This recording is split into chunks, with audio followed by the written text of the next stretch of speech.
I totally understand about, feeling frustrated and overthinking it. I'm such an overthinker with so many projects that I do that, like, it's funny that I'm giving you guys like an assignment to think of projects because if I had to think of a project, I would be going nuts right now. And I tend to kind of let projects happen over time. I don't actually say, I'm going to do a project about this. It just happens. So, me giving you the assignment of sort of developing one is just to get you guys to kind of start thinking in a more critical way about your surroundings.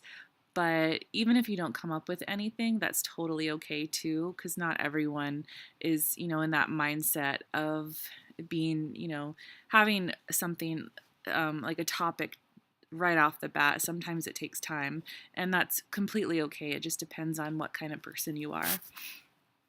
But that being said, seeing this image, that's a it's a huge tower, and I loved what you said about your daughter calling them the Eiffel Tower, or that they call them Paris, because I can definitely see, what they're talking about here. And there is something to be said about that childhood imagination, the fact that when we look at them, just like you said, they look ugly.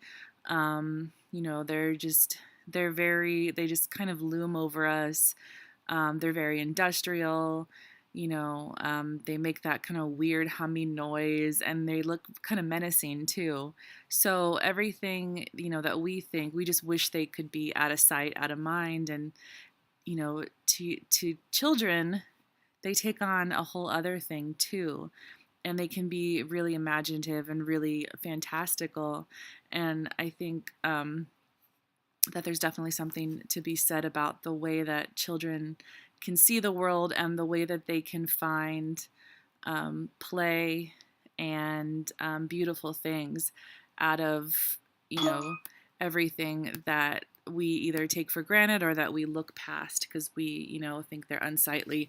So, even if you wanted to sort of focus on that in, for the remainder of this class, the way that your kids maybe approach something in your environment that you sort of look past, but they see either, with wonder, or they take on a whole new meaning, and sort of photograph that relationship a lot.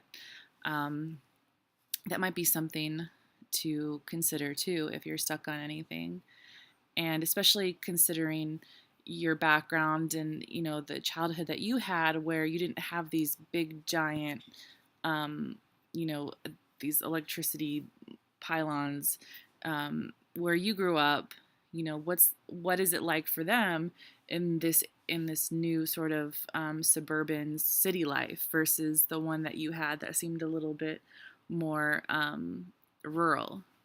And how do you sort of photograph those relationships as well? So, definitely exploring all of those things I think would be great.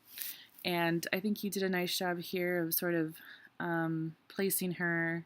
I mean, not you placing her, but just with your frame, having her in this sort of open area where the trees ended.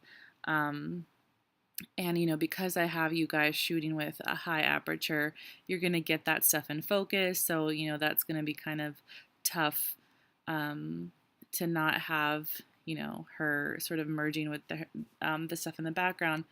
But that being said, it doesn't merge in a way that is distracting. I think just slightly right here, but again, like I said, I think that's more because of the parameters of the class.